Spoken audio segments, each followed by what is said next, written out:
Today we are going to discuss about similar forms in macroeconomics. यानी कि similar form जिसको आप साइनोनियम्स भी कहते हो इंग्लिश में, ठीक है। और वैसे तो जब हमने सिलेबस कवर किया सारा, अपना मैक्रो का सारा सिलेबस कवर है, तो जब सिलेबस टर्म जो भी आपके चैप्टर बीच बीच में है, सारी मतलब टर्म जो सिमिलर टर्म आपको मैंने बीच में भी बताई हैं, बट फिर भी मैंने एक लिस्ट प्रिपेयर कर दी है।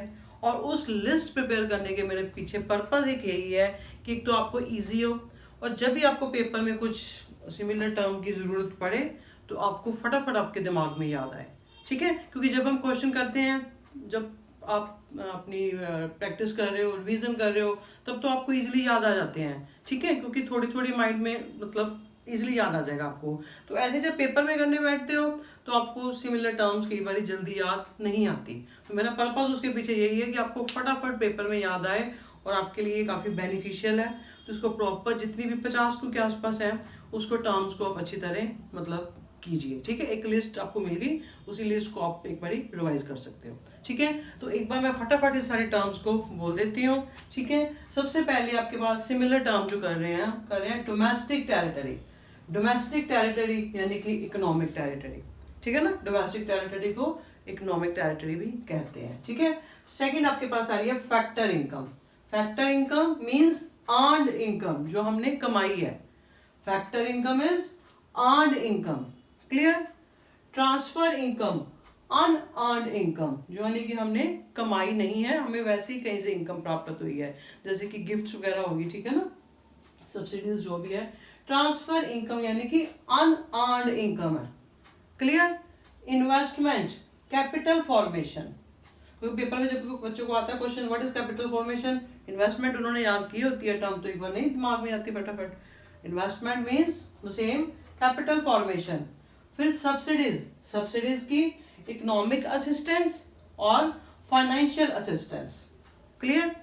डेप्रिसिएशन, डेप्रिसिएशन की 3-4 टर्म्स हैं, ध्यान से सुनो। Depreciation is consumption of fix capital, current replacement cost, replacement cost of fix capital, capital consumption allowance, ठीक है। यानी कि डेप्रिसिएशन की 4 टर्म्स हैं, सिमिलर टर्म्स हैं, और आपको पता होनी चाहिए, क्योंकि जब आपको इनकम मेथड, एक्सपेंडिचर मेथड कुछ भी निकालो, वैल्यू एडेड सिम्प्लिमेंटिकल्स आते हैं, तो एक बार बच्चों को नहीं पता लगता फिर, ठीक है। यानी कि मैं रिपीट कर देती हूँ, क्योंकि मेरे बोलने से आपकी मतलब जो ब्रेन में एक बारी थोड़ी सी उसकी छवि मतलब अब इमेज बन जाती है। फिर depreciation, consumption of fix capital, current replacement cost, replacement cost of fix capital, capital consumption allowance, clear.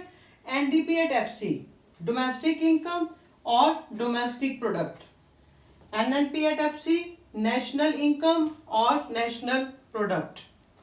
Interest on national debt, national debt in national debt interest और interest on public debt. Barter economy, CC economy, ठीक है। Money as a measure of value, money as a unit of value, money as a unit of account, money as a store of value, assets function of money, clear. Money creation, यानी कि money creation is also known as credit creation, credit creation. और ये नीचे वाली जो term आपको अगर visible नहीं हो रही, आप नोट डाउन कर लीजिए, money multiplier, money multiplier also known as deposit multiplier, clear. अब आगे आपके पास आ रही है रेपो रेट, रेपो रेट मतलब repurchase rate, bank rate, discount rate, value added method. जैसे वैल्यू एडेड का क्वेश्चन आ गया, वैल्यू एडेड मेथड उसको प्रोडक्ट मेथड भी कहते हैं, प्रोडक्ट मेथड, इन्वेंटरी मेथड और net output method, and industrial origin method, commodity service method, यानी कि 5 सिमिलर टर्म्स हैं इसकी वैल्यू एडेड की, क्लियर। मैं रिपीट कर देती हूँ, product method, inventory method, net output method, industrial origin method, commodity service method. अब इनकम मेथड कहते हैं कैलकुलेट मतलब national income by income method, आपको इनकम मेथड पता होता है, वो कई बार उसके ऊपर ये भी लिखवा सकता है distributive share method, factor payment method, तो बच्चे थोड़ा सा सोचने लग पड़ते हैं, ठीक है। यानी कि income method similar term, distributive share method, factor payment method. Compensation of employ, emoluments of employ, ठीक है, emoluments of employ, corporate tax, profit tax, business tax and corporation tax. Clear? Dividend, ठीक है, डिविडेंड को distributed profit भी कहते हैं। वैसे ये मैंने सारी टर्म आपको जब हमने प्रैक्टिस की है उसमें बताई हुई है, ठीक है। Dividend, distributed profit, operating surplus, income from property and entrepreneurship, retained earning, undistributed profits, saving of private sector, saving of private corporate sector, corporate saving and reserve and surplus। Five term हो गई इसके similar retained earning के, ठीक है। retained earning मतलब main undistributed profit, saving of private sector, ठीक है, clear आपको। फिर आ रहा मिक्स्ड इनकम। मिक्स्ड इनकम आपको पता होता है क्या है मिक्स्ड इनकम? कई बार मिक्स्ड इनकम ना लिख के वो टर्म लिख देता है income of self employed, income of self employed या income of own account workers. Clear? Expenditure method, expenditure method को इनकम डिस्पोजेबल मेथड भी कहते हैं। क्लियर? और लास्ट में अगर आपको विजिबिलिटी नहीं हो रही, you can note down government final consumption expenditure. Government final consumption expenditure को government expenditure on goods and services. Clear? आप एक बार इसका स्क्रीनशॉट ले लीजिए, आपको मतलब इजी रहेगा फिर। नेक्स्ट है ग्रॉस डोमेस्टिक कैपिटल फॉर्मेशन, यानी कि gross investment and gross capital formation, ठीक है। Clear? Gross domestic capital formation को ग्रॉस इन्वेस्टमेंट भी कहते हैं और ग्रॉस कैपिटल फॉर्मेशन भी। फिर आ रही है private final consumption expenditure, personal consumption expenditure. Clear? Net factor income from abroad, ये net earn income from abroad.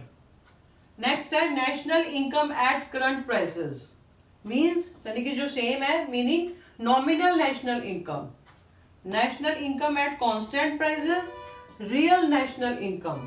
Next है GDP deflator, also known as price index. Next private consumption expenditure, household consumption expenditure. Next saving function, propensity to save. एक्सेंटे, जिसको आप बोलते हो एक्सेंटे investment है, ex ante saving है, ex ante similar term intended, planned, voluntary, desired. Ex post, realised, actual. Fixed exchange rate system, pegged exchange rate system, flexible exchange rate system, floating exchange rate system. Next, managed floating rate system, dirty floating. Demand of foreign exchange, demand कर रहे हैं यानी कि हम goods मंगवा रहे हैं, हमने उनकी पेमेंट करनी है, means outflow of foreign exchange. Supply of foreign exchange, inflow of foreign exchange. Balance of trade, also known as trade balance or balance of visible trade. Export and import of goods, export and import of goods, merchandise transaction, merchandise transaction of visible trade, ठीक है, यानी कि किसका meaning है merchandise transaction। Export and import of goods को merchandise transaction भी कहते हैं। दूसरी इसकी टर्म्स हाथ में सिमिलर आ रही है, विजिबल ट्रेड। क्लियर? फिर export and import of services means invisible trade. And last unilateral transfer, unrequited transfer. Clear? ये आपके पास कुछ लिस्ट बनाई है मैं आपकी मेन जो माइक्रो इकोनॉमिक्स की सिमिलर टर्म या जिसको आप साइनोनियम कह सकते हो, वो आपके लिए हेल्पफुल रहेगी। इसको एक बारी इसे गो थ्रू होके आप इसको मतलब टर्म को फिर अपने आप थोड़ा सा देखेंगे, मतलब रिवाइज कीजिए कि हमें आती है कि नहीं आती। All the best.